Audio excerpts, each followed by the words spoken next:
రవి రాథోడ్ గారు BRS party senior నాయకులు గౌతమ్ ప్రసాద్ గారు ఉన్నారు. అందరితో కూడా మాట్లాడదాం. నమస్తే అండి అందరికీ కూడా. సో రవి రాథోడ్ గారు, చాలా రోజుల నుంచి మనం ఈ విషయాల గురించి మాట్లాడుతూనే వస్తున్నాము. నిరుద్యోగులందరూ కూడా వాళ్ళకు తోచిన రీతిలో ఎప్పటికప్పుడు ప్రభుత్వం మీద నిరసన వ్యక్తం చేస్తూ వస్తున్నారు. కొంతమంది అద్దంకి దయాకర్ లాంటి వాళ్ళు వచ్చినప్పుడు కూడా మాట్లాడారు, మీ సమస్యలు ఏంటో వాళ్ళకి చెప్పారు.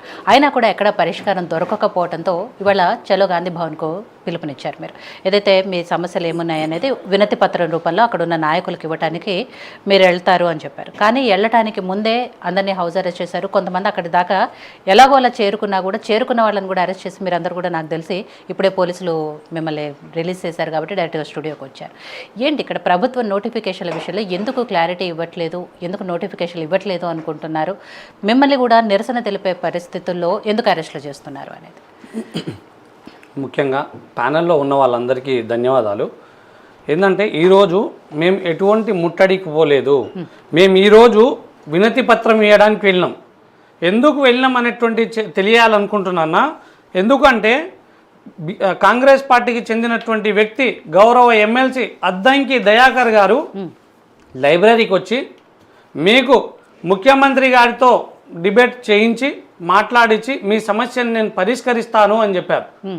అద్దంకి దయాకర్ గారు వచ్చిన తర్వాత 15 రోజులైంది ఈ రోజుకి. కానీ ఆయన దగ్గర నుంచి మళ్ళీ రిటర్న్ కాల్స్ రావు. ఆయన దగ్గర నుంచి రిటర్న్ కాల్స్ వస్తే బెదిరింపు కాల్స్ వస్తాయి. అలాంటి కాల్స్ వచ్చినా కానీ మేమేం చేసినామంటే డైరెక్ట్ గాంధీ భవన్కి వెళ్ళి మన వినతి పత్రం మనం గౌరవ ముఖ్యమంత్రి గారికి డైరెక్ట్ ఇద్దాం.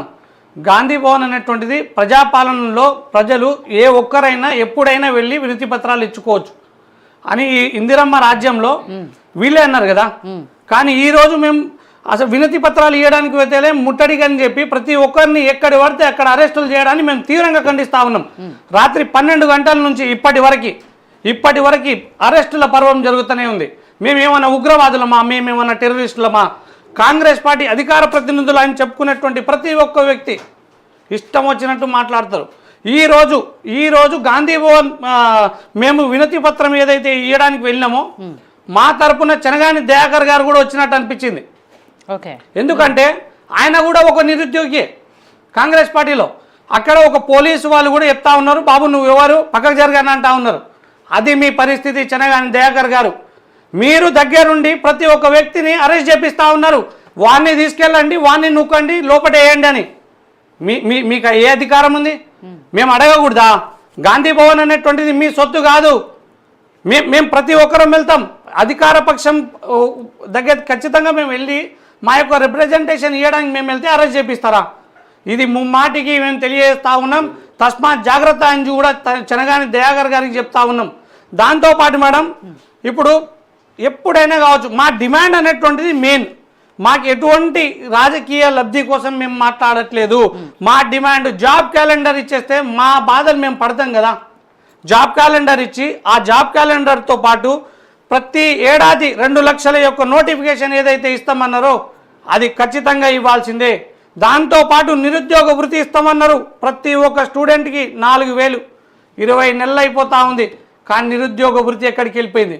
దానికి మాత్రం సమాధానం ఉండదు. యువ వికాసం అనేటువంటిది అమలు చేస్తామని చెప్పి ప్రతి ఒక్క నిరుద్యోగి 5 లక్షలు ఇస్తామన్నారు. అది కూడా ఎటు వెళ్ళిపోయిందో తెలియదు. దాంతోపాటు 18 సంవత్సరాలు దాటినటువంటి ప్రతి ఒక్కరికి స్కూటీలు, అమ్మాయిలకు స్కూటీలు ఇస్తామన్నారు. అది ఎటు పోయిందో తెలియదు. ఫీ రియంబర్స్మెంట్ అనేటువంటిది ఎటు పోయింది తెలియదు. మళ్ళీ ఇంకోటి ఏంటంటే మేడం వీళ్ళు మేనిఫెస్టోలోనే పెట్టిరన్నమాట. యూత్ కమిషన్ ఏర్పాటు చేసి ప్రతి ఒక్క వ్యక్తికి 10 లక్షలు వడ్డీ లేని రుణాలు ఇస్తామన్నారు. ఎటు పోయింది యూత్? మీ యొక్క మేనిఫెస్టో అనేటువంటిది అభయహస్త మేనిఫెస్టో అన్నారు. కానీ ఇది అభయహస్త మేనిఫెస్టో కాదు, ఇది భస్మాసుర హస్త మేనిఫెస్టో అనేటువంటిది తెలియజేస్తా ఉన్నా. పారదర్శకమైనటువంటి ఉద్యోగ నియామకాలు చేస్తామన్నారు. ఎటు పోయింది? ఈ 2 లక్షల ఉద్యోగాలు ఇస్తామన్నారు. ఎటు వెళ్ళిపోయింది? ఎస్సీ ఎస్టీ మైనారిటీల కోసం ఈ GO 29 తీసుకొచ్చి వారికి అన్యాయం చేసిరు. ప్రతి ఒక్క దాంట్లో అన్యాయమే. నిరుద్యోగుల పక్షాన ఖచ్చితంగా అన్న ఇది చాలా అన్యాయం. ఎన్నిసార్లు 2 సార్లు జాబ్ క్యాలెండర్ అయిపోయింది. ఫస్ట్ జాబ్ క్యాలెండర్ని మేనిఫెస్టోలో దుద్దిల శ్రీధర్ బాబు గారు చైర్మన్గా ఉన్నాయి విడుదల చేసినటువంటి మేనిఫెస్టో గంగపాలైపోయింది. తర్వాత రెండో క్యాలెండర్ ముచ్చటగా రెండో క్యాలెండర్ కూడా ఇచ్చినటువంటి వ్యక్తి మన గౌరవ డిప్యూటీ సీఎం బట్టి విక్రమార్క గారు. అసెంబ్లీ సాక్షికి ఇచ్చినటువంటి జాబ్ క్యాలెండర్ ఏడాది గడిచిపోయింది. మొన్ననే మేము ఏడాది కార్యక్రమాలు కూడా చేసినాం. సో ఆ సంవత్సరికం కూడా చేసినాం. సో ఆ బట్టి విక్రమార్క గారు ఇచ్చినటువంటి జాబ్ క్యాలెండర్ కూడా విలువ లేదు. ఇప్పుడు రాబోయే అసెంబ్లీ ఎలక్షన్లో కూడా ముచ్చటగా 3వ సారి కూడా జాబ్ క్యాలెండర్ ఇస్తామంటున్నారు. కానీ అందులో జాబులు ఉండవు, డేట్లు ఉండవు, ఏముండవు.